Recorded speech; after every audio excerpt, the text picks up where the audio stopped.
ಮೋದಿ ಮೋದಿ ಮೋದಿ ಮೋದಿ ಮೋದಿ ಮೋದಿ ಮೋದಿ ಮೋದಿ ಮೋದಿ ಮೋದಿ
सबका साथ सबका विकास, सबका साथ सबका विश्वास, सबका साथ सबका प्रयास, सर्वव्यापी सर्वस्पर्शी सर्वग्राही ಯೋಜನೆಯನ್ನು ಕೊಟ್ಟಂತಹ ಸನ್ಮಾನ್ಯ ಶ್ರೀ ನರೇಂದ್ರ ಮೋದಿಜಿ ಅವರನ್ನ ಜಿಲ್ಲಾಧ್ಯಕ್ಷರಾದಂತಹ ಶ್ರೀಯುತ ಎನ್.ಎಸ್. ಹೆಗಡೆ ಅವರು ಸ್ವಾಗತಿಸಲಿದ್ದಾರೆ. ಭಾರತ್ ಮಾತಾ ಕಿ, ಭಾರತ್ ಮಾತಾ ಕಿ, ವಂದೇ ವಂದೇ ಭಾರತೀಯ ಜನತಾ ಪಾರ್ಟಿಗೆ, ಭಾರತೀಯ ಜನತಾ ಪಾರ್ಟಿಗೆ ಜೈ ಶ್ರೀರಾಮ್, ಜೈ ಶ್ರೀರಾಮ್, ಜೈ ಶಿವಾಜಿ, ಜೈ ಶಿವಾಜಿ, ಜೈ ಭೀಮ್, ಜೈ ಭೀಮ್. ಸನ್ಮಾನ್ಯ ನರೇಂದ್ರ ಮೋದಿಜಿ ಅವರಿಗೆ, ಸನ್ಮಾನ್ಯ ನರೇಂದ್ರ ಮೋದಿಜಿ ಅವರಿಗೆ, ಸನ್ಮಾನ್ಯ ಪ್ರಹ್ಲಾದ್ ಜೋಶಿಜಿ ಅವರಿಗೆ, ಸನ್ಮಾನ್ಯ ಶ್ರೀ ವಿಶ್ವೇಶ್ವರ ಕಾಗೇರಿ ಅವರಿಗೆ, ಉತ್ತರ ಕನ್ನಡ ಲೋಕಸಭಾ ಕ್ಷೇತ್ರದ ಚುನಾವಣಾ ಪ್ರಚಾರದ ಸಾರ್ವಜನಿಕ ಸಮಾವೇಶಕ್ಕೆ ಆಗಮಿಸಿದಂತಹ ವಿಶ್ವ ನಾಯಕರು, ನಮ್ಮ ನೆಚ್ಚಿನ ಆದರಣೀಯ ಪ್ರಧಾನಮಂತ್ರಿಗಳು ಸನ್ಮಾನ್ಯ ಶ್ರೀ ನರೇಂದ್ರ ಮೋದಿಜಿ ಅವರನ್ನ ಉತ್ತರ ಕನ್ನಡ ಲೋಕಸಭಾ ಕ್ಷೇತ್ರದ ಸಮಸ್ತ ಜನತೆಯ ಪರವಾಗಿ ಹಾಗೂ ಸಮಸ್ತ ಮತದಾರರ ಬಂಧು ಭಗಿನಿಯರ ಪರವಾಗಿ ಹೃದಯಪೂರ್ವಕ ಸ್ವಾಗತವನ್ನು ಕೋರ್ತಾ ಇದ್ದೇನೆ. ಭಾರತಕ್ಕೆ यशस्वी प्रधानमंत्री माननीय श्री नरेंद्र मोदी जी को उत्तर कन्नड़ लोकसभा क्षेत्र के समस्त लोगों के तरफ से हृदयपूर्वक स्वागत करता हूं. ಹಾಗೆ ಈ ಒಂದು ಸಮಾವೇಶದಲ್ಲಿ ಉಪಸ್ಥಿತರಿರುವ ನಮ್ಮ ಕೇಂದ್ರದ ಸಚಿವರು, ಧಾರವಾಡ ಲೋಕಸಭಾ ಕ್ಷೇತ್ರದ ಅಭ್ಯರ್ಥಿಗಳು ಆದಂತಹ ಸನ್ಮಾನ್ಯ ಪ್ರಹ್ಲಾದ್ ಜೋಶಿ ಅವರನ್ನು ಹೃತ್ಪೂರ್ವಕವಾಗಿ ಸ್ವಾಗತವನ್ನು ಕೋರ್ತಾ ಇದ್ದಾರೆ. ಉತ್ತರ ಕನ್ನಡ ಜಿಲ್ಲೆಯ ಲೋಕಸಭಾ ಕ್ಷೇತ್ರದ ಅಭ್ಯರ್ಥಿಯಾದಂತಹ ವಿಶ್ವೇಶ್ವರ ಕಾಗೇರಿ ಅವರನ್ನ ಹೃತ್ಪೂರ್ವಕವಾಗಿ ಸ್ವಾಗತಿಸ್ತೇನೆ. ವೇದಿಕೆ ಮೇಲಿದ್ದಂತ ಎಲ್ಲ ಗಣ್ಯರನ್ನು ಸ್ವಾಗತಿಸ್ತಾ, ಆಗಮಿಸಿದ ಎಲ್ಲ ಲೋಕಸಭಾ ಕ್ಷೇತ್ರದ ಮತದಾರ ಬಂಧು ಭಗಿನಿಯರನ್ನ ಸ್ವಾಗತಿಸ್ತಾ, ಮಾಧ್ಯಮದ ಸ್ನೇಹಿತರನ್ನ ಸ್ವಾಗತಿಸ್ತಾ ನನ್ನ ಸ್ವಾಗತ ವಾಚನ ಮುಗಿಸ್ತೇನೆ. ಜೈ ಶ್ರೀರಾಮ್.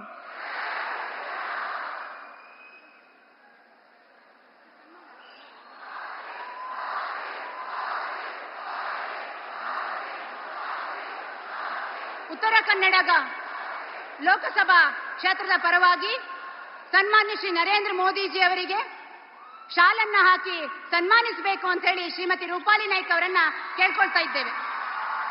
ಅದರಂತೆ ಹಾರವನ್ನ ಶ್ರೀ ಪ್ರಹ್ಲಾದ ಜೋಶಿ ಅವರು ಹಾಗೂ ನಮ್ಮ ಉತ್ತರ ಕನ್ನಡ ಜಿಲ್ಲೆಯ ವಿಶೇಷತೆ ಸಿರಸಿಯ ವಿಶೇಷತೆಯಾದಂತಹ ಬೇಡರ ವೇಷದ ಒಂದು ಕಿರೀಟವನ್ನ ಸನ್ಮಾನ್ಯ ಶ್ರೀ ವಿಶ್ವೇಶ್ವರ ಕಾಗೇರಿ ಅವರು ನೀಡಬೇಕು ಅಂತ ಹೇಳಿ ಅವರಲ್ಲಿ ವಿನಂತಿಸಿಕೊಳ್ತಾ ಇದ್ದೇವೆ.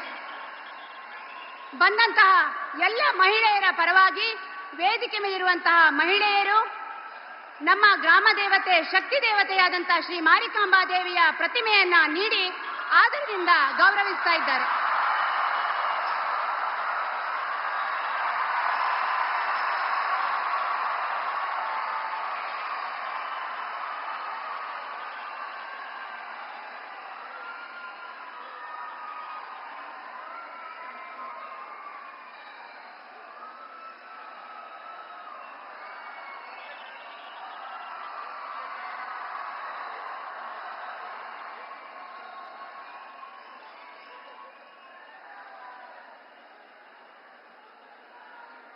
ನಮ್ಮ ಜಿಲ್ಲೆಯ ವಿಶೇಷ ಕಲಾಕೃತಿಯನ್ನು ಬಿಡಿಸುವಂತಹ ಕೌಶಿಕ್ ಹೆಗಡೆ ಅವರು ಕೇವಲ 4 ತಾಸುಗಳಲ್ಲಿ ಚಿತ್ರಿಸಿದಂತಹ ಶ್ರೀ ನರೇಂದ್ರ ಮೋದಿಜಿಯವರ ಒಂದು ಭಾವಚಿತ್ರವನ್ನು ಕೂಡ ಈ ಸಂದರ್ಭದಲ್ಲಿ ಕೊಡ್ತಾ ಇದ್ದಾರೆ.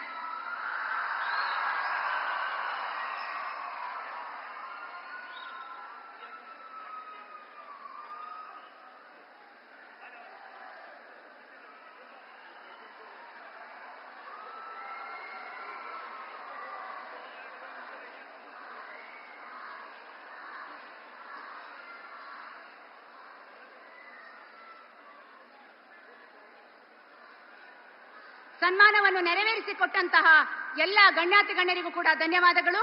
ಈಗ ನಿಮ್ಮೆಲ್ಲರನ್ನ ಉದ್ದೇಶಿಸಿ ಕೇಂದ್ರ ಸಚಿವರು ಧಾರವಾಡ ಕ್ಷೇತ್ರದ ಲೋಕಸಭಾ ಅಭ್ಯರ್ಥಿಯಾದಂತಹ ಶ್ರೀಯುತ ಪ್ರಹ್ಲಾದ್ ಜೋಶಿ ಅವರು ನಮ್ಮನ್ನು ಉದ್ದೇಶಿಸಿ ಮಾತನಾಡಲಿದ್ದಾರೆ. ಬೋಲೋ ಭಾರತ್ ಮಾತಾ ಕಿ, ನರೇಂದ್ರ ಮೋದಿ ಅವರಿಗೆ, ನರೇಂದ್ರ ಮೋದಿ ಅವರಿಗೆ. ನಮ್ಮೆಲ್ಲರ ನೆಚ್ಚಿನ ನಾಯಕರು, ದೇಶ ಕಂಡ ಅಪ್ರತಿಮ ಆಡಳಿತಗಾರ ಹಾಗೂ ದೇಶ ಸ್ವತಂತ್ರಗೊಂಡ ನಂತರ ಇಲ್ಲಿಯವರೆಗೆ ಕಾಂಗ್ರೆಸ್ಸಿನ ಎಲ್ಲಾ ಸರ್ಕಾರಗಳಲ್ಲಿಯೂ ಸಹಿತ ಒಂದೊಂದು ಹಗರಣಗಳ ನಡೆದು ಭ್ರಷ್ಟಾಚಾರದ ಸರ್ಕಾರವೇ ಅಂತ ಮನೆಯ ಮಾತಾಗಿದ್ರೆ, ಕಳೆದ 10 ವರ್ಷದಲ್ಲಿ ಒಂದೇ ಒಂದು ಭ್ರಷ್ಟಾಚಾರದ ಕಪ್ಪು ಚುಕ್ಕೆ ಇಲ್ಲದಂತೆ ಆಡಳಿತವನ್ನು ನಡೆಸಿದಂಥವರು ಸನ್ಮಾನ್ಯ ನರೇಂದ್ರ ಮೋದಿಯವರು. ಹಾಗಾಗಿ ಒಂದು ಆಡಳಿತ ಇನ್ನೊಂದು ಆರ್ಥಿಕ ನೀತಿಯ ಪರಿಣಾಮವಾಗಿ ಇವತ್ತು ಜಗತ್ತಿನ 5ನೇ ಅತಿ ದೊಡ್ಡ ಆರ್ಥಿಕ ಶಕ್ತಿಯಾಗಿ ಹೊರಹೊಮ್ಮಿದೆ. ಸ್ನೇಹಿತರೆ, ನಾನು ನಿಮಗೊಂದು ಮಾತು ಹೇಳಲಿಕ್ಕೆ ಬಯಸ್ತೇನೆ. ಯಾವಾಗ ಭಾರತೀಯ ಜನತಾ ಪಾರ್ಟಿ ಮುಂದಕ್ಕೆ ಬರ್ತದೆ, ಭಾರತೀಯ ಜನತಾ ಪಾರ್ಟಿ ಪ್ರವರ್ಧಮಾನಕ್ಕೆ ಬರ್ತದೆ, ಒಂದು ಅಪಪ್ರಚಾರವನ್ನ ಮಾಡುವ ಕೆಲಸವನ್ನ ಮಾಡ್ತಾರೆ. ಅದು ಏನು ಅಂದ್ರೆ, ಬಿಜೆಪಿಯವರು ಸಂವಿಧಾನವನ್ನ ಬದಲಿಸ್ತಾರೆ ಮತ್ತು ರಿಸರ್ವೇಶನ್ ಅನ್ನ ತೆಗಿತಾರೆ ಅಂತ ಹೇಳಿ. ನಾನು ಒಂದು ಮಾತು ಹೇಳ್ತೀನಿ, ದೇಶದ ಸಂವಿಧಾನಕ್ಕೆ ಮತ್ತು ಡಾಕ್ಟರ್ ಬಾಬಾ ಸಾಹೇಬ್ ಅಂಬೇಡ್ಕರ್ ಅವರಿಗೆ ಅತ್ಯುನ್ನತವಾದಂತಹ ಗೌರವವನ್ನು ಕೊಟ್ಟು ಅವರ ಪಂಚ ತೀರ್ಥಗಳನ್ನ ಯಾರಾದರೂ ಅಭಿವೃದ್ಧಿ ಮಾಡಿ ಅವನ್ನ ಪಂಚ ತೀರ್ಥ ಕ್ಷೇತ್ರ ಅಂತ ಕರೆದಂತಹ ಪ್ರಧಾನಮಂತ್ರಿ ಇದ್ರೆ ಅದು ಶ್ರೀ ನರೇಂದ್ರ ಮೋದಿ ಅವರು. ಯಾರನ್ನು ವೋಟ್ ಬ್ಯಾಂಕ್ ರಾಜಕಾರಣದಂತೆ ಉಪಯೋಗ ಮಾಡಲಾರದೆ, ಮೊದಲನೇ ಸರ್ತಿ ಅವಕಾಶ ಸಿಕ್ಕಾಗ ನಾವು ರಾಮನಾಥ್ ಕೋವಿಂದ್ ಅನ್ನುವಂತಹ ದಲಿತ ವ್ಯಕ್ತಿಯನ್ನ ನಾವು ರಾಷ್ಟ್ರಪತಿ ಮಾಡಿದರೆ ಸನ್ಮಾನ್ಯ ಪ್ರಧಾನಮಂತ್ರಿಯವರು ಅದಕ್ಕೆ ಒಂದು ಅನುಮೋದನೆಯನ್ನು ಕೊಟ್ಟರೆ, ಅತ್ಯಂತ ಸಾಮಾನ್ಯ ಕುಟುಂಬದಿಂದ ಬಂದಂತಹ ಒಬ್ಬ ಹಿಂದುಳಿದ ಮಹಿಳೆ, ಆ ಮಹಿಳೆಗೆ ರಾಷ್ಟ್ರಪತಿಯನ್ನ ಮಾಡುವುದರ ಮೂಲಕ ದೇಶದ ಒಂದು ದೊಡ್ಡ ಗೌರವವನ್ನು ಕೊಡುವಂತಹ ಕೆಲಸವನ್ನು ಆ ವರ್ಗಕ್ಕೆ ನಾವು ಮಾಡಿದ್ದೇವೆ. ಅನೇಕ ಟ್ರೈಬ್ ಜನ ತಾವು ಇಲ್ಲಿ ಇದ್ದೀರಿ, ಇದನ್ನು ತಾವು ಗಮನಿಸಬೇಕು ಅನ್ನುವಂತಹ ಮಾತು ಹೇಳ್ತೇನೆ ನಾನು. ಸ್ನೇಹಿತರೆ, ನರೇಂದ್ರ ಮೋದಿ ಗ್ಯಾರಂಟಿ ಅಂದ್ರೆ ಆ ಗ್ಯಾರಂಟಿ ಜೀವನದ ಭದ್ರತೆಯ ಗ್ಯಾರಂಟಿ ಅನ್ನುವಂಥದ್ದನ್ನು ತಾವು ನೆನಪಿಡ್ಕೋಬೇಕು. ಈ ದೇಶದೊಳಗ ಭಯೋತ್ಪಾದನೆ ಅತ್ಯಂತ ಕಮ್ಮಿಯಾಗಿ ಆಲ್ಮೋಸ್ಟ್ ಇಲ್ಲ ಅನ್ನುವಂತಹ ಸ್ಥಿತಿಗೆ ಬಂದಂತಹ ಸಂದರ್ಭದಲ್ಲಿ ಕಾಂಗ್ರೆಸ್ ಸರ್ಕಾರ ಕರ್ನಾಟಕ ರಾಜ್ಯದಲ್ಲಿ ಬಂದ ನಂತರ ಯಾವ ರೀತಿ ನಡೀತಾ ಇದೆ ಅನ್ನೋದನ್ನು ತಾವು ನೋಡಿದ್ದೀರಿ. ಮೊದಲನೇದಾಗಿ ನಮ್ಮ ವಿಧಾನಸೌಧದಲ್ಲಿ ಪಾಕಿಸ್ತಾನ್ ಜಿಂದಾಬಾದ್ ಅನ್ನುವಂತಹ ಘೋಷಣೆಯನ್ನು ಮಾಡಿದ್ರೆ ಅರೆಸ್ಟ್ ಮಾಡಲಿಕ್ಕೆ 8 ದಿವಸ ತೆಗೆದುಕೊಂಡಂತ ಒಂದು ನಾಚಿಗೇಡಿ ಸರ್ಕಾರ ಇಲ್ಲಿ ಕೂತಿದೆ ಸ್ನೇಹಿತರೆ.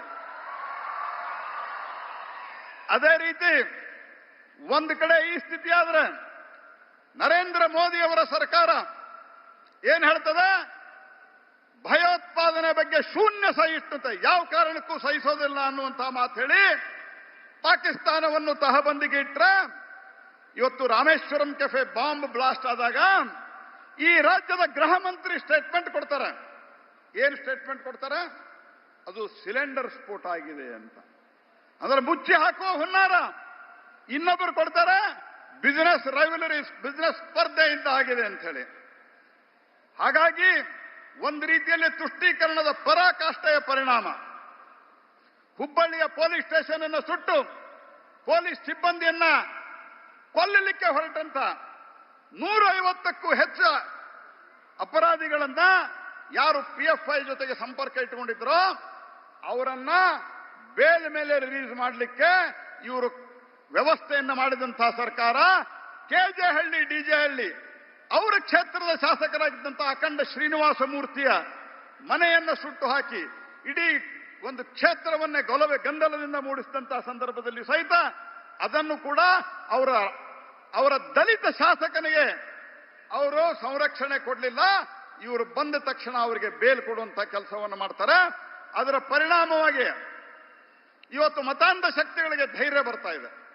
ಆ ಮತಾಂಧ ಶಕ್ತಿಗಳ ಧೈರ್ಯದ ಪರಿಣಾಮವಾಗಿ ಹುಬ್ಬಳ್ಳಿಯಲ್ಲಿ ಒಂದು ಹುಡುಗಿ ಕಾಲೇಜ್ಗೆ ಹೋಗುವಂತ ಕಾಲೇಜ್ ವಿದ್ಯಾರ್ಥಿನಿ ಅವಳು ಅವರ ತಂದೆ ಹೇಳಿದ್ದಾರೆ, ಮೀಡಿಯಾದ ಮುಂದೆ ಹೇಳಿದ್ದಾರೆ. ಏನ್ ಹೇಳಿದ್ದಾರೆ? ನನ್ನ ಮಗಳು ಮತಾಂತರ ಆಗಲಿಕ್ಕೆ ಒಪ್ಪಲಿಲ್ಲ, ಆದ್ದರಿಂದ ಆಕೆಯನ್ನ ಬರ್ಬರವಾಗಿ ಕೊಲೆ ಮಾಡಲಾಯಿತು ಅನ್ನುವಂತಹ ಮಾತನ್ನು ಹೇಳಿದ್ದಾರೆ.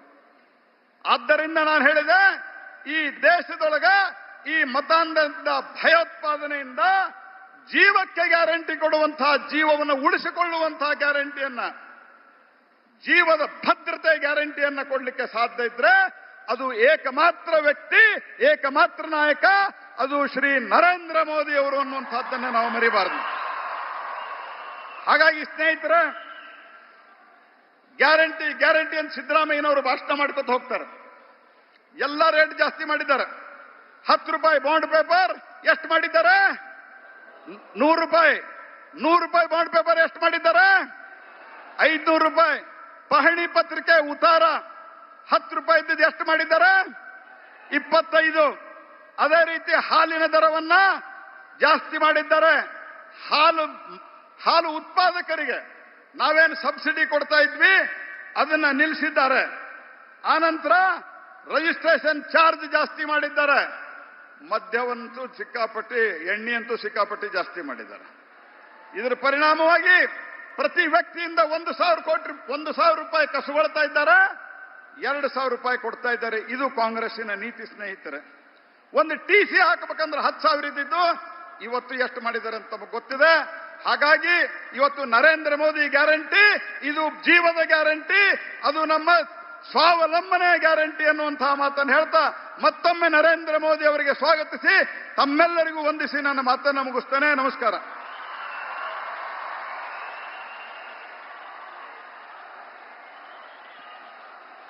ತಾವೆಲ್ಲರೂ ಕೂಡ ಬಹಳ ಹೊತ್ತಿನಿಂದ ಕಾತುರಕತೆಯಿಂದ ಉತ್ಸುಕತೆಯಿಂದ ಕಾಯ್ತಾ ಇರುವಂತಹ ಶ್ರೀ ನರೇಂದ್ರ ಮೋದಿಜಿ ಅವರು ನಮ್ಮನ್ನು ಉದ್ದೇಶಿಸಿ ಮಾತನಾಡಲಿಕ್ಕಿದ್ದಾರೆ.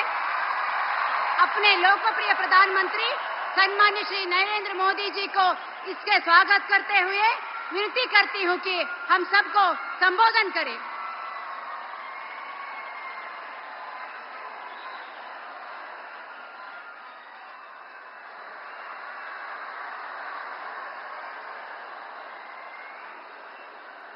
भारत माता की,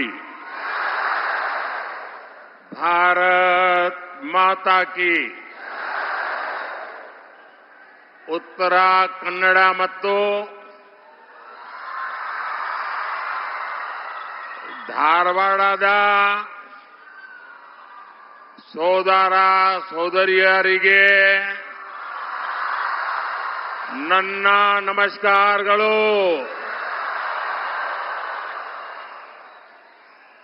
मैं श्री सिरसी मिरांकाबा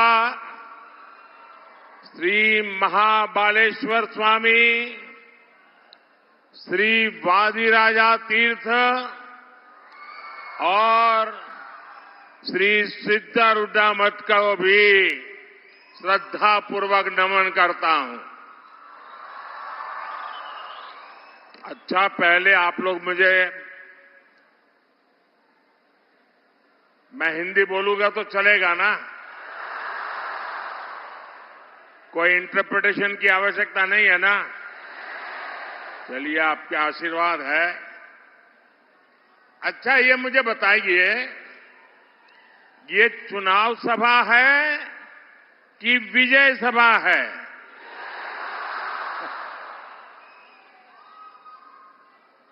आप लोगों ने वातावरण तो ऐसे ही बढ़ा दिया है जैसे कर्नाटका में भारतीय जनता पार्टी का अभूतपूर्व विजय आप लोगों ने तय कर लिया है। भाई और बहनों, जब मैं गुजरात में मुख्यमंत्री था तो शायद आज से 16 साल पहले इस धरती को प्रणाम करने के लिए आया था। आपके आशीर्वाद मांगने के लिए आया था और तब से लेकर अब तक आपने मुझे कभी भी खाली हाथ नहीं लौटाया है। आपका प्यार इतना है, मैंने जब मांगा, जो मांगा, आप लोगों ने जी भर के दिया है। इस धूप में भी मैं देख रहा हूं सारे लोग वहां धूप में बैठे हैं। ये तपस्या छोटी नहीं है जी। इतनी बड़ी तादाद में धूप में लोग जो बैठे हैं, यहां धूप में खड़े हैं, जो लोग धूप में तप रहे हैं, उन्हें मैं कहना चाहता हूं, आपको जो असुविधा हुई इसके लिए हमारी पार्टी की तरफ से मैं क्षमा मांगता हूं। लेकिन आप जो इतने ताप में तप रहे हैं ना, आपकी इस तपस्या को मोदी बेकार नहीं जाने देगा।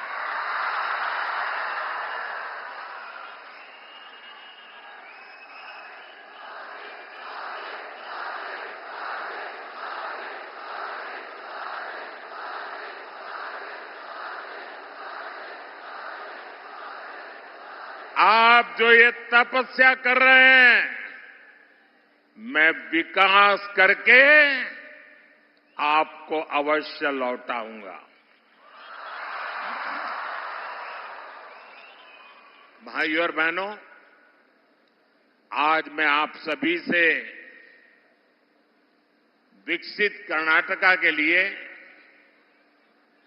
विकसित भारत के लिए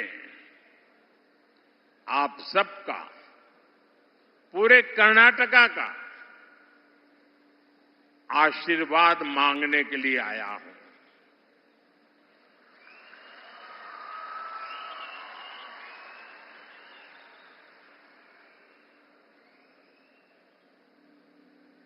और इतनी बड़ी मात्रा में जब माताएं बहनें हो,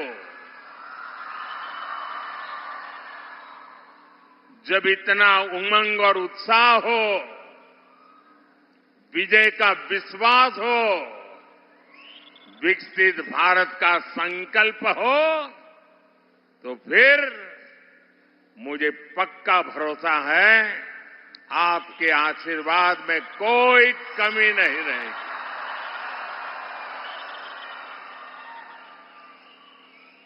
और मैं देख रहा हूं कि आप उत्तर कन्नड़ा से मेरे बहुत पुराने साथी विश्वेश्वर हेगड़े जी और धारवाड़ से मेरे संसद के साथी, सरकार के साथी भाई प्रहलाद जोशी जी को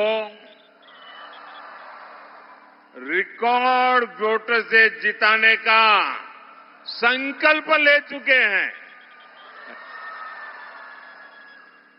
ये जो आपका जोश नजर आ रहा है, ये आपका जो उत्साह नजर आ रहा है, पूरा कर्नाटका एक ही स्वर से बोल रहा है।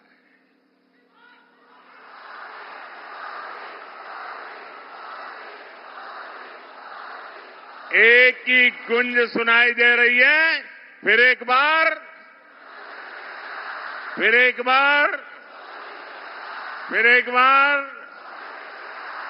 साथियों, आपके आशीर्वाद ने ही 2014 और 2019 में पूर्ण बहुमत वाली बीजेपी एनडीए की मजबूत सरकार देश में बनाई।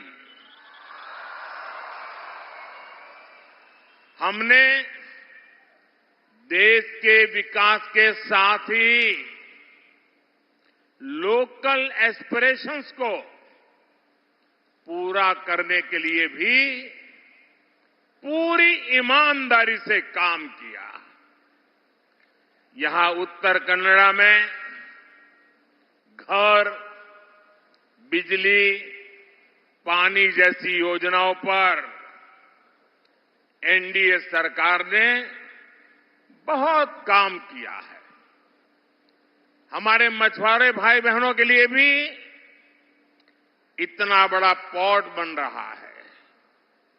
बीजेपी के प्रयासों का नतीजा है इस क्षेत्र को धारवाड़ आईआईटी मिला है, बड़ा आधुनिक रेलवे स्टेशन मिला है। बीजेपी सरकार विकास भी, विरासत भी इस मंत्र को लेकर चलती है। साथियों, जब मजबूत सरकार होती है, पूर्ण बहुमत वाली स्थिर सरकार होती है, तो दुनिया भी उस पर भरोसा करती है।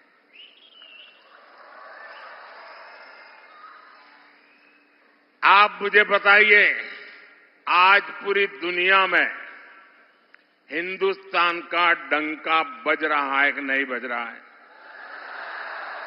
चारों तरफ हिंदुस्तान की वाहवाही हो रही है कि नहीं हो रही है? अमेरिका में भी भारत का जय जयकार होता है कि नहीं होता है? यूरोप में भी भारत का गौरवगान होता है कि नहीं होता है? हिंदुस्तानी दुनिया में कहीं पर भी जाए तो माथा ऊंचा कर करके खड़ा होता है कि नहीं होता है? होता है कि नहीं होता है? आपको गर्व होता है कि नहीं होता है? सम्मान अनुभव करते हैं कि नहीं करते हैं? लेकिन ये कैसे हुआ? कैसे हुआ? किसने किया? किसने किया? उधर से जवाब चाहिए, किसने किया? पीछे से जवाब चाहिए, किसने किया? आप लोग भाई, आप सबका जो जवाब है ना, ये पूरी तरह गलत है। ये मोदी ने नहीं किया है, ये आपके एक वोट ने किया है। आपके वोट की ताकत है। आपके वोट की क्या ताकत होती है, ये 10 साल में हिंदुस्तान के हर मतदाता ने देखा है। और मोदी आपके एक एक वोट का जो उसकी ताकत है, उस ताकत के भरोसे जब दुनिया के किसी भी नेता बड़े बड़े को मिलता हूं ना, 6 फीट वाले हो, 6.5 फीट वाले हो, हैं? कितनी ही गोरी चमड़ी क्यों न हो, जब मैं उनको मिलता हूं ना, मुझे देखना तो ऐसे पड़ता है। लेकिन जब मैं दुनिया की बड़ी बड़ी शक्तियों को मिलता हूं तो मोदी अकेला नहीं मिलता है। 140 करोड़ देशवासी मेरे पीछे खड़े होते हैं और तब जाकर के मैं सीना तान करके उनको हाथ मिलाता हूं। उनको भी लगता है यार कुछ तो है, लगता है नहीं लगता है। ये सब आपके एक वोट की ताकत है भाइयों।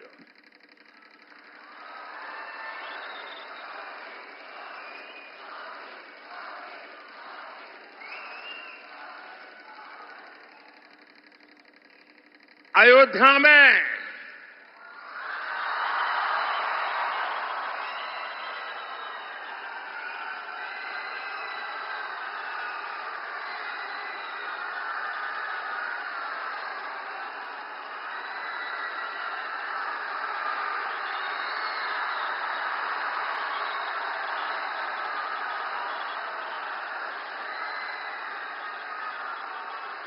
साथियों, मेरे और आपके पूर्वजों ने,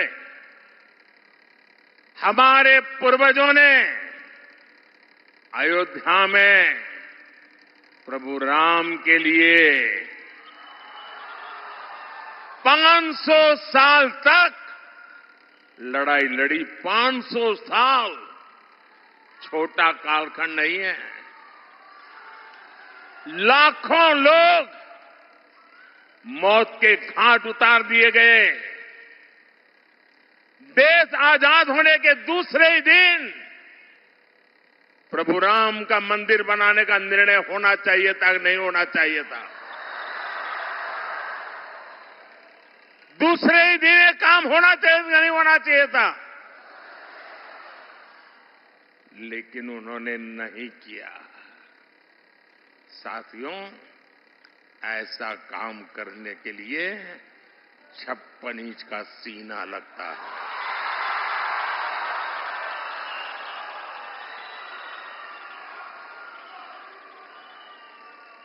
तब जाकर के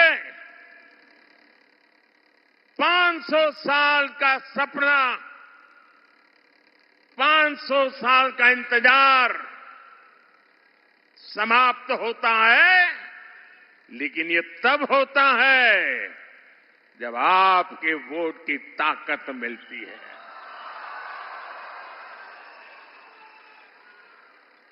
आज अयोध्या में प्रभु राम का मंदिर बना है। आपको अच्छा लगता है ना? गर्व होता है ना? ये पुण्य का काम हुआ है कि नहीं हुआ है? ये पवित्र काम हुआ है कि नहीं हुआ है? मुझे बताइए, इस पुण्य के हकदार कौन है? इस पुण्य के हकदार कौन है? इसके पुण्य के हकदार आप है, जिन्होंने एक वोट देकर के मजबूत सरकार बनाई है। और देखिए, देश में वोट बैंक की राजनीति कितनी विकृति पर पहुंची है, कितनी विनाशक बन गई है कि 500 साल के संघर्ष के बाद देश के सुप्रीम कोर्ट के निर्णय के बाद देश के कोटि कोटि जन, किसी ने 5 रुपया, किसी ने 11 रुपया, किसी ने 100 रुपया, किसी ने 1000 रुपया, किसी ने लाख रुपया, आप सबने दान दे करके प्रभु राम का मंदिर बनाया है। ये प्रभु राम का मंदिर सरकारी खजाने से नहीं बना है। ये प्रभु राम का मंदिर टैक्स पेयर के पैसों से नहीं बना है। ये हिंदुस्तान के राम भक्तों के जेब से निकले हुए पैसों से बना है, आपके पैसों से बना हुआ है। और जब अब आपको पता है, देश आजाद होने के बाद इन्होंने राम मंदिर न बने इसके लिए सब कुछ कोशिश की। आखिरी दिन तक अदालत में भी गए और 2019 में तो यहां तक कह दिया कि ये केस अभी चलना नहीं चाहिए वरना मोदी को चुनाव में फायदा हो जाएगा। ऐसा कोर्ट में कहा। कांग्रेस पार्टी और उनके सारे चट्टे बट्टे राम मंदिर को रोकने के लिए 70 साल तक कोशिश करते रहे। उसके बावजूद भी ये राम मंदिर के जो ट्रस्टी हैं वो सब भूल करके, उनके सारे पापों को भूल करके, उनके सारे गुनाहों को भूल करके उनके घर गए। घर जाकर के सम्मानपूर्वक प्रभु राम की प्राण प्रतिष्ठा में कार्यक्रम में आने के लिए निमंत्रण दिया। कि कितना बड़ा मन है, निमंत्रण दिया। और इन्होंने क्या किया? प्रभु राम की प्राण प्रतिष्ठा के निमंत्रण को इन्होंने ठुकरा दिया। मेरे भाइयों बहनों, जिन्होंने रामलला का अपमान किया है, जिन्होंने निमंत्रण को ठुकरा दिया है, देश ऐसे लोगों को ठुकराएगा कि नहीं ठुकराएगा? कर्नाटका ठुकराएगा कि नहीं ठुकराएगा? आप लोग ठुकराएंगे कि नहीं ठुकराएंगे? और दूसरी तरफ कमाल देखिए, एक तरफ वोट बैंक के भूखे लोगों ने राम मंदिर का इतना बड़ा अपमान कर दिया, तो दूसरी तरफ अयोध्या में एक अंसारी परिवार है, शायद इकबाल अंसारी, उनका पूरा परिवार 2-2, 3-3 पीढ़ी से राम मंदिर के खिलाफ अदालत में केस लड़ रहा था। और उसका कहना था कि बाबरी मस्जिद है, यहां राम मंदिर नहीं बनना चाहिए। 3-3 पीढ़ी अदालत में लड़ती रही। लेकिन जिस दिन सुप्रीम कोर्ट ने निर्णय किया तो उन्होंने कहा अदालत का निर्णय मेरे सर आंखों पर है। इतना ही नहीं, वो जीवन भर, उनके पिताजी भी जीवन भर अदालत में लड़ते थे। लेकिन जब राम जन्मभूमि के ट्रस्टियों ने उनको भी निमंत्रण दिया, कांग्रेस और उसके चट्टे बट्टों ने तो निमंत्रण को ठुकरा दिया। लेकिन ये अंसारी परिवार देखिए, ये अंसारी मुसलमान होने के बावजूद भी राम मंदिर प्राण प्रतिष्ठा में गए, पूरा समय बैठे। और इतना ही नहीं, उनका जो गनमैन था वो हिंदू था, तो उन्होंने गनमैन को एक लकड़ी की छोटा बना हुआ राम मंदिर की प्रतिकृति उसको भेंट में सौगात में दी। ये फर्क होता है भाइयों बहनों।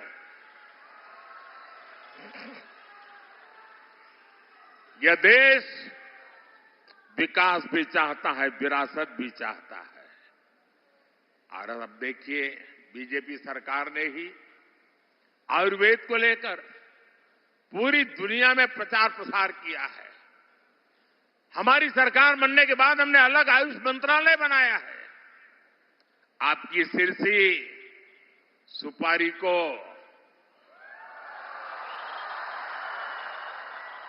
जीआई टैग यानी उत्तर कन्नड़ा की पहचान बीजेपी ने ही दी है। हमारे कर्नाटका में मिलेट्स, हमारे किसानों की बहुत बड़ा क्षेत्र है। कोई पूछता नहीं था।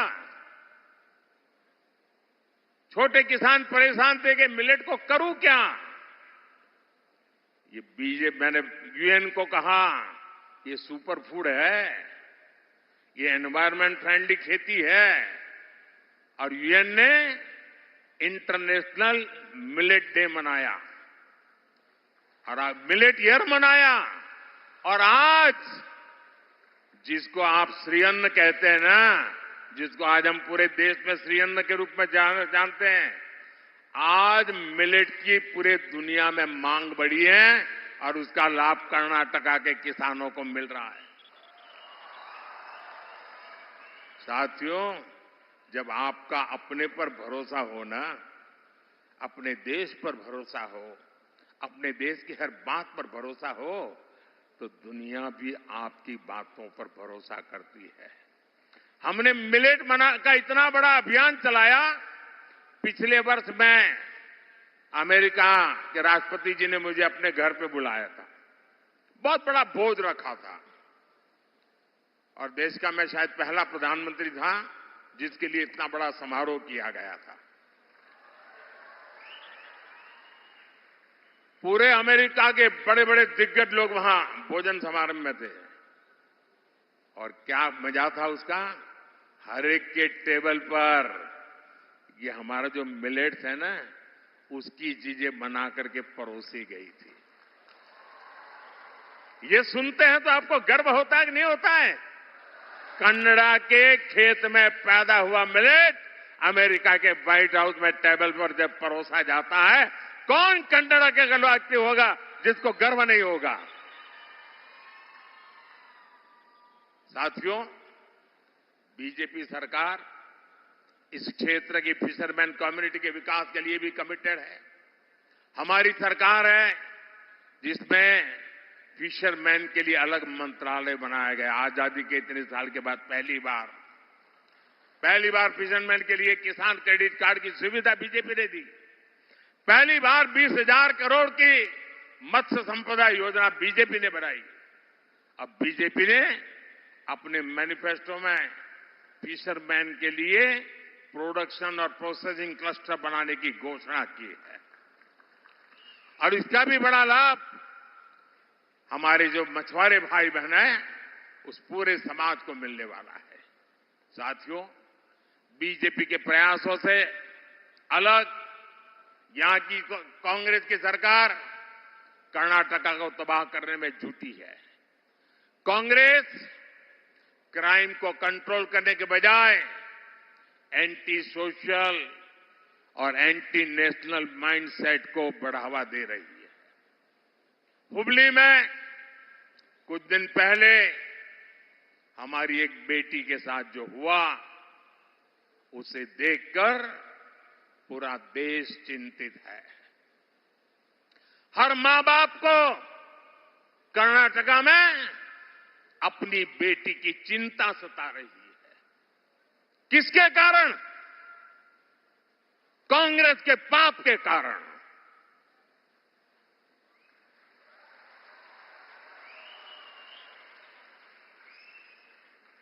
क्या कभी कांग्रेस आपकी बेटी की रक्षा कर सकती है क्या?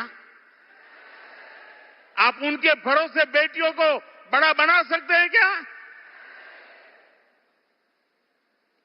कॉलेज कैंपस में दिन दहाड़े ऐसा कदम उठाने की हिम्मत उस अपराधी में आई कैसे? उन्हें पता है वोट बैंक के भूखे लोग कुछ दिन के बाद उनको बचा लेंगे, इसलिए ये पाप करने की हिम्मत आती है। भाई,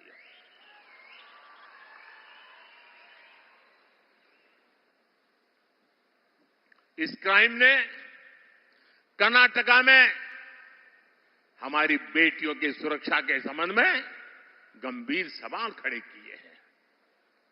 खराब कानून व्यवस्था ये कांग्रेस सरकार की पहचान बन चुकी है। आपको पता है 2014 के पहले हमारे देश के अखबारों की हेडलाइन क्या हुआ करती थी? आज बेंगलुरु में बम धमाका हुआ, आज बेंगलुरु में बम धमाका हुआ, आज अयोध्या में बम धमाका हुआ, आज दिल्ली में बम धमाका हुआ, आज गांधीनगर में बम धमाका हुआ, आज सूरत में बम धमाका हुआ, आज मुंबई के अंदर ट्रेन में ब्लास्ट हो गया। ये खबरें आती थी कि नहीं आती थी? आती थी कि नहीं आती थी? 2014 के बाद ये खबरें खत्म हुई कि नहीं हुई? खत्म हुई कि नहीं हुई? देश के कोने कोने में बम धमाकों को रोक लगी कि नहीं लगी? लेकिन बेंगलुरु में इनके आते ही बम फोड़ते हैं आकर के आतंकी। बेंगलुरु हाईटेक सिटी, दुनिया में जिस बेंगलुरु का नाम, वहां पर एक काफे में बम फूटता है। भाइयों बहनों, और ये लोग बयान देते हैं क्या, गैस का सिलेंडर फटा है। अरे आपका दिमाग फटा है कि गैस का सिलेंडर फटा है?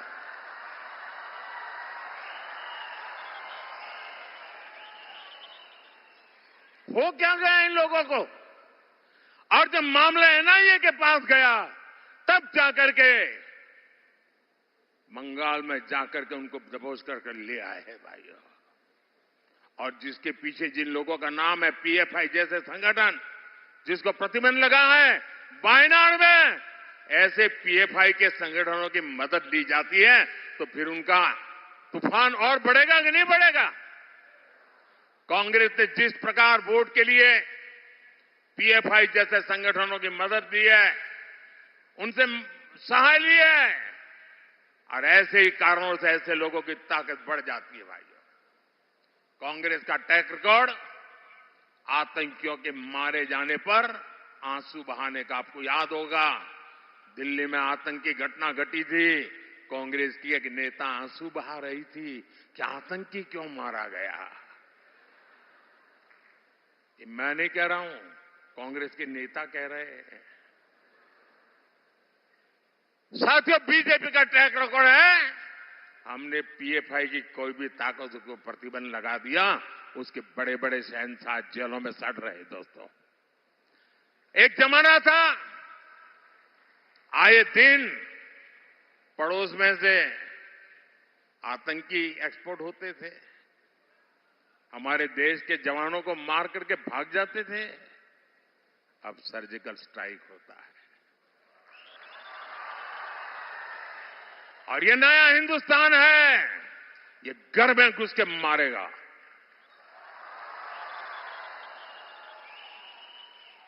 साथियों, कल से एक कांग्रेस के साहजादे एक बयान से पूरे देश में हंगामा हो रहा है। शहजादे का कहना है कि हजारों वर्षों से राजा महाराजा हमारे देश में हुए, वे सब अत्याचारी थे, लूट लेते थे। क्या आप इनसे सहमत हैं क्या? इस भाषा से सहमत हैं क्या? क्या अपने पापों को छिपाने के लिए देश के राजा महाराजाओं को गाली गलौज करना उचित है क्या? ये शोभा देता है क्या? कांग्रेस का ट्रैक रिकॉर्ड रहा है कि उसने भारतीय संस्कृति को नष्ट किया, भारत के इतिहास को सहित इतिहास नहीं रखा, उसको तोड़ा मरोड़ा है।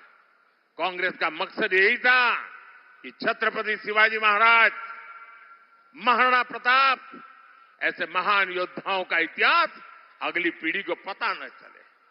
ये शाहजादे बाहर राजा महाराजा को गाली देते, उसको मालूम नहीं है छत्रपति शिवाजी महाराज ने पानी में जो काम किया था, उस जमाने में पानी पर जो प्रबंधन किया था, आज भी बड़े बड़े इंजीनियरों के लिए ये बहुत बड़ा सीखने वाला काम है।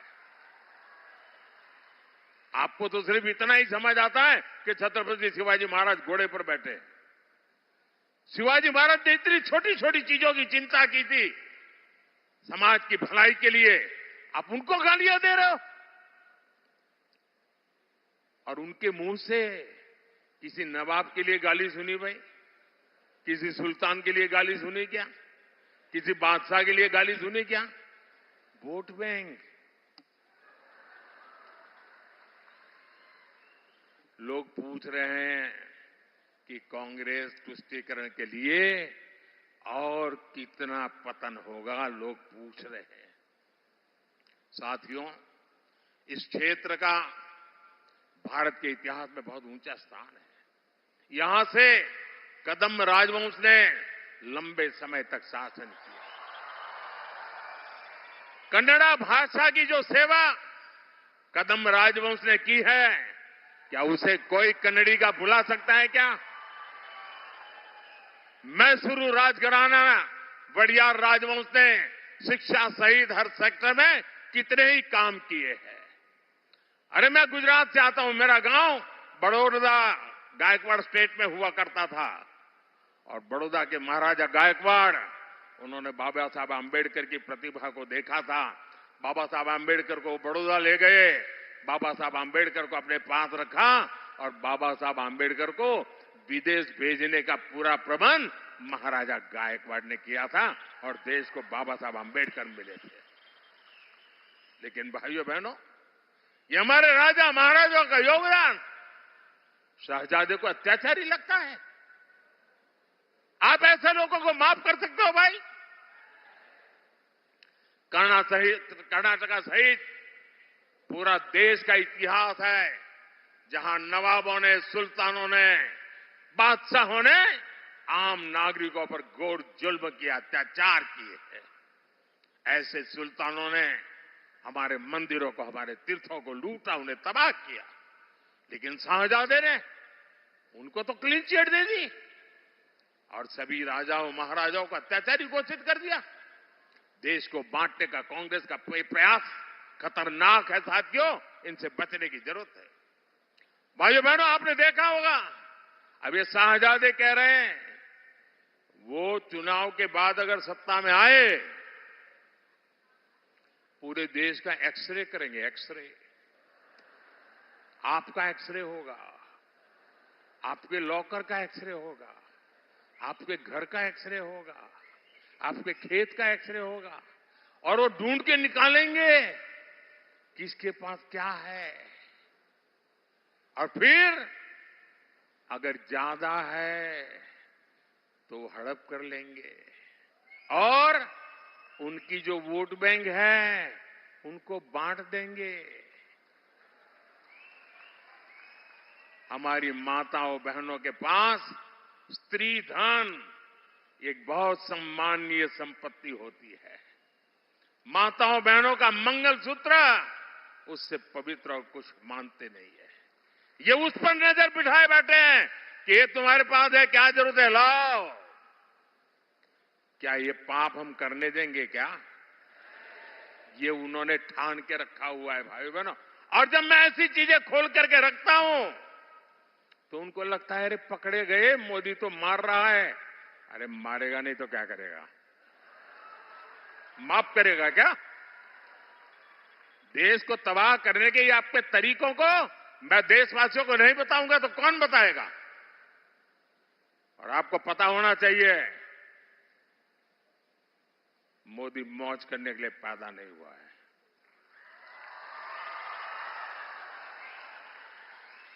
परमात्मा ने मोदी को आपकी सेवा के लिए ही पैदा किया है।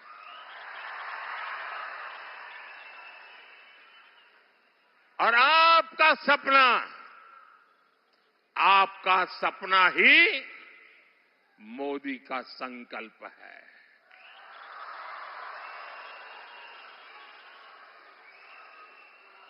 ये मेरी गारंटी है आपको। मेरा पल पल आपके नाम,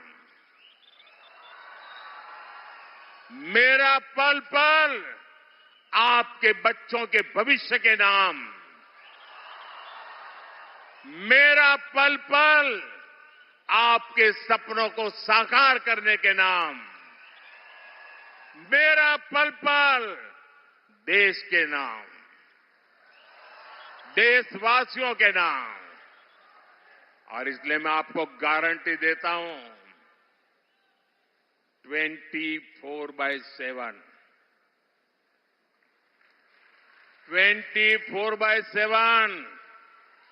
और 2047।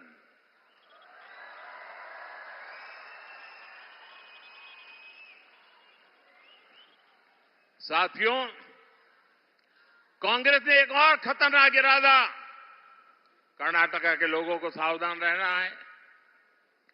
आप जो बचत करते हैं ना, हमारे देश में हर माँ बाप वो कुछ भी है घर में तो सोचता है कि भाई मेरे मरने के बाद बच्चों को तो ये मिलना चाहिए, मैं ये तो रखूंगा, बच्चों को काम आएगा, एक घर कैसे भी करके बना दूं ताकि मरने के बाद बच्चों को दे सकूं।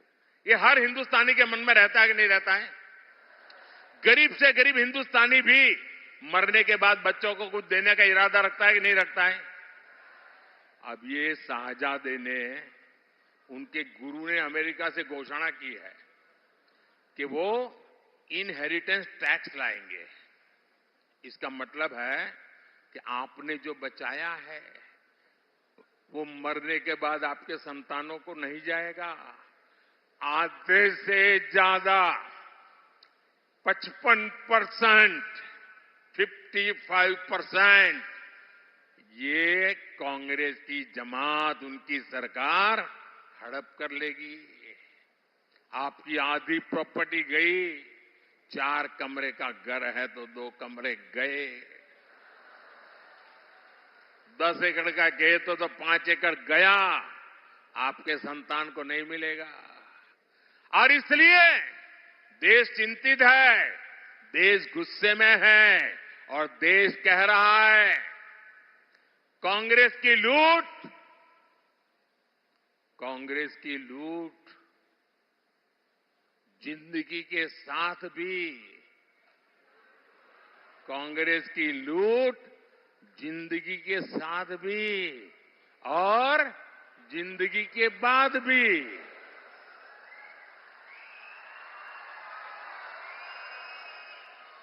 भाइयों और बहनों, कांग्रेस ने अपने 6 दशकों के शासन में ट्राइबल समाज को पूरी तरह नजरअंदाज कर दिया। कांग्रेस ने आदिवासियों के लिए कभी अलग मंत्रालय नहीं बनाया। बीजेपी सरकार ने आदिवासी मंत्रालय भी बनाया और 10 सालों में बजट भी 5 गुना बढ़ाया। बीजेपी सरकार के प्रयासों से अब देश के ट्राइबल समाज का एक नया आत्मविश्वास पैदा हुआ है। और अभी हमारे प्रहलाद जी वर्णन कर रहे थे, द्रौपदी मुर्मू जी पहली आदिवासी महिला देश की राष्ट्रपति बनी है, उसका भी वर्णन कर रहे थे। मैं कन्नड़ा थोड़ा थोड़ा समझ लेता हूं जी।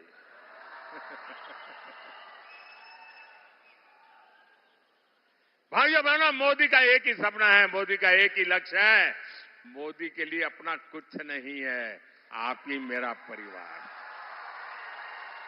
मेरा भारत मेरा परिवार, मेरा भारत मेरा परिवार। लेकिन भाइयों बहनों, विकसित कन्नड़ा के लिए, विकसित भारत के लिए 7 मई को उत्तर कन्नड़ा और धारवाड़ के हर बूथ पर कमल खिलाना है।